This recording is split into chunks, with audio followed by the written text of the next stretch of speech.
Assalamualaikum warahmatullahi wabarakatuh. Perkenalkan, saya Dito Muldasaferi dengan NIM 2004335 Program Studi Akuntansi. Pada video kali ini, saya akan mempresentasikan jawaban dari tugas minggu 14 Sistem Informasi Akuntansi.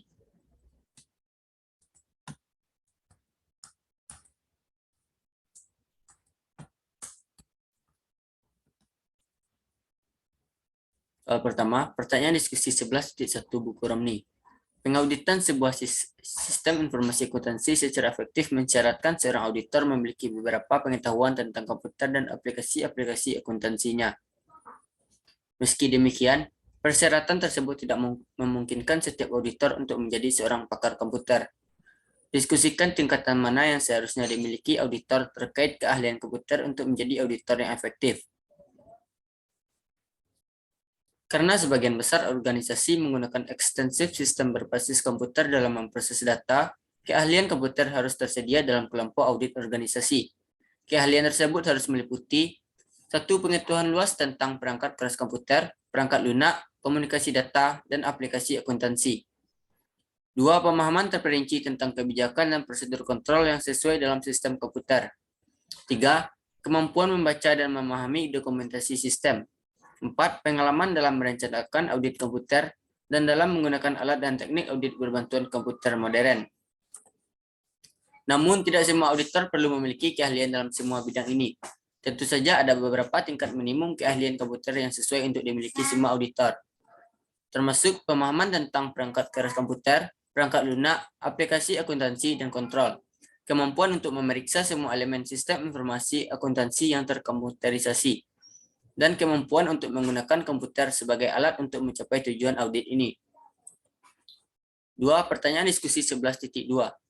Haruskah para auditor internal menjadi anggota tim pengembang sistem yang mendesain dan mengimplementasikan sistem informasi akuntansi? Mengapa? Banyak orang percaya bahwa auditor internal harus terlibat dalam proyek pengembangan sistem untuk memastikan bahwa sistem yang baru dikembangkan dapat diaudit dan memiliki kontrol yang efektif. Namun, jika keterlibatan auditor terlalu besar, maka independensinya dapat terganggu sehubungan dengan tinjauan dan evaluasi sistem selanjutnya. Dengan demikian, auditor tidak boleh menjadi anggota tim pengembangan sistem atau terlibat langsung dalam merancang atau menerapkan sistem baru. Adapun bentuk keterlibatan auditor tidak langsung yang sesuai yaitu 1. Merekomendasikan serangkaian pedoman kontrol dan audit yang harus dipenuhi oleh semua sistem baru. 2. Secara independen meninjau pekerjaan tim pengembangan sistem, mengevaluasi kualitas upaya pengembang sistem dan kepatuhannya terhadap pedoman kontrol dan audit, dan melaporkan temuan kepada manajemen.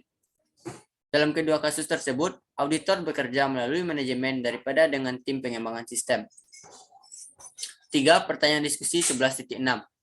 Jelaskan 4 langkah dalam pendekatan audit berbasis risiko, dan diskusikan bagaimana langkah-langkah tersebut berlaku pada seluruh keamanan sebuah perusahaan. Pendekatan audit berbasis risiko menyediakan kerangka kerja untuk melakukan audit sistem informasi. Ini terdiri dari 4 langkah berikut. 1. Tentukan ancaman ataupun penipuan dan kesalahan yang dihadapi perusahaan. Ini adalah daftar penyalahgunaan dan kerusakan yang tidak disengaja atau disengaja di mana sistem diekspos. 2. Identifikasi prosedur kontrol yang mencegah, mendeteksi, atau memperbaiki ancaman.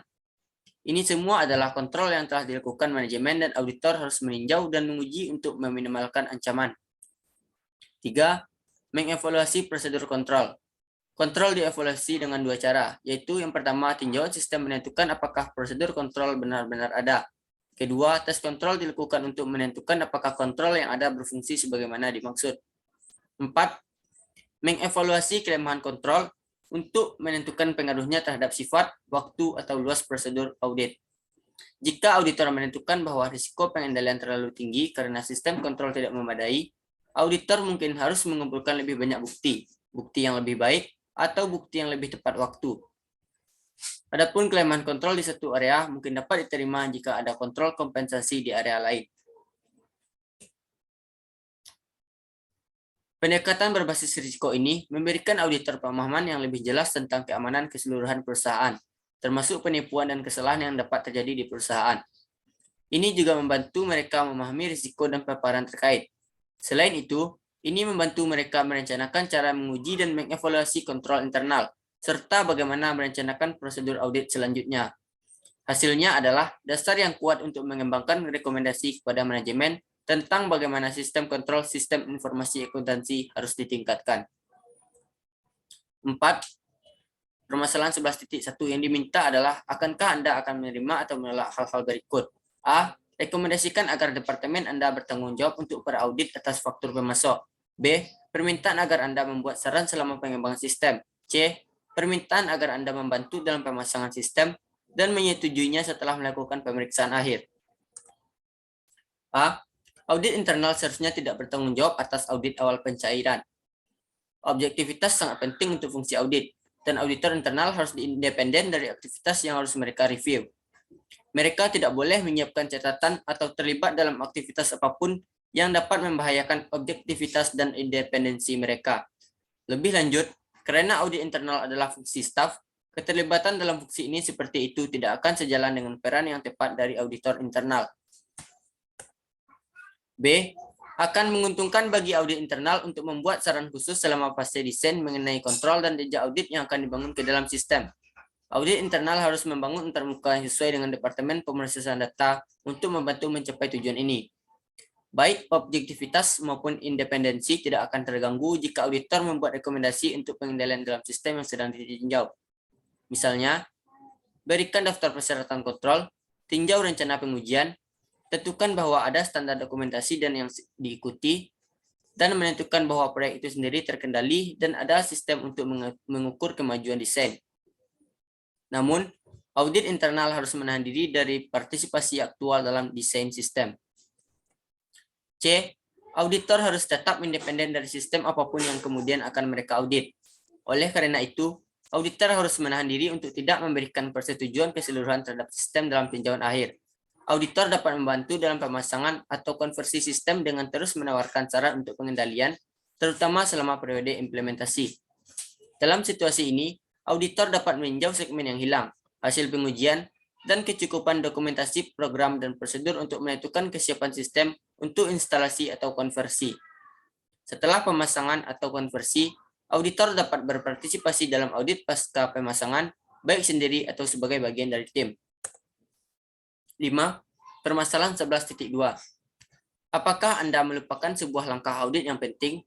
Jelaskan dan tuliskan 5 contoh dari prosedur audit spesifik yang dapat Anda rekomendasikan sebelum mencapai sebuah kesimpulan. Salah satu langkah audit yang terlupakan adalah informasi dari luar.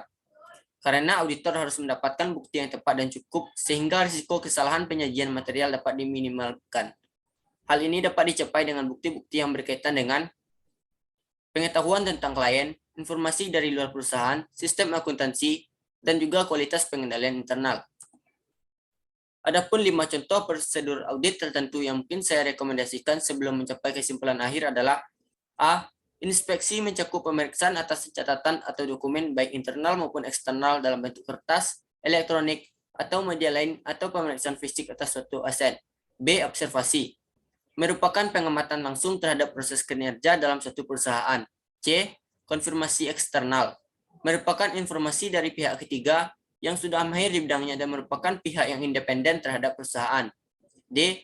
Pelaksanaan kembali atau re-performance merupakan pengujian auditor secara independen terhadap proses atau pengendalian akuntansi klien. E. Prosedur analitis merupakan pengevaluasian atas informasi keuangan yang dilakukan dengan menelaah hubungan yang dapat diterima antara data keuangan dengan data non-keuangan. Baiklah, terima kasih atas perhatiannya. Apabila ada kesalahan dalam penyampaian, mohon dimaafkan. Wabillahi taufiq wal hidayah. Assalamualaikum warahmatullahi wabarakatuh.